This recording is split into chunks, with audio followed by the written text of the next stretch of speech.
I met Ray probably in 1964, 63 or 64.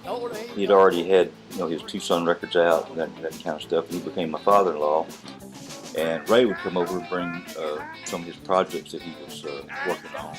I would engineer for him. We worked together quite a bit after that.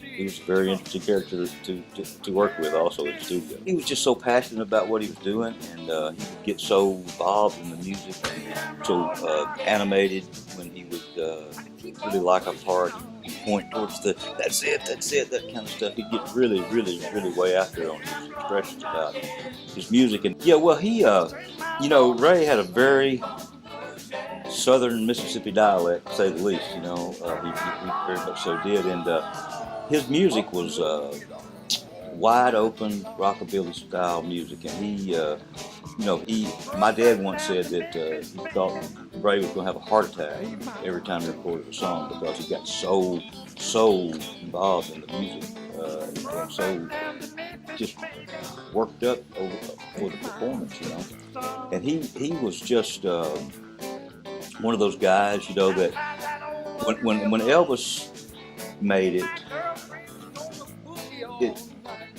fired up a lot of country boys from this part of the country that were guitar players and play guitar and sing, because they knew they weren't Bing Crosby or Dean Martin or Frank Sinatra, but they heard those Elvis records and they said, I think I can do that. I think what I probably learned from Ray was that if you're going in the studio, you need to be passionate about it. Number one, you need to know what you're searching for, and be able to realize that you get it. Real legacy is what he did at High Records after the Rockabilly left the Sun. He formed his own record label with some partners, and they cut some great music on Ace Cannon, Al Green, just the Bill Black combo. And his legacy, if you go back and listen to all those High Records and his Sun stuff, there's no denying that it had a lasting effect and influence on other people coming behind him, behind the Bill Black combo, behind Al Green, Ace Cannon. So it was hard to put into just a nutshell how big of an influence it Ray had on the music, but I would say it was very, very sizable. When you come from the cotton fields of Mississippi and you end up being a record company president, that in itself is a legacy of hope for the future, people like himself. I don't know that he ever knew that he wanted to have a record label.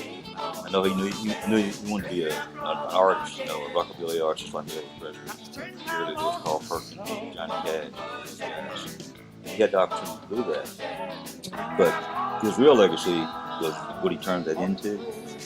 Didn't fall by the wayside because his rockabilly career didn't make it. He went back to doing something else. He continued in the music business and made a big, huge success of himself.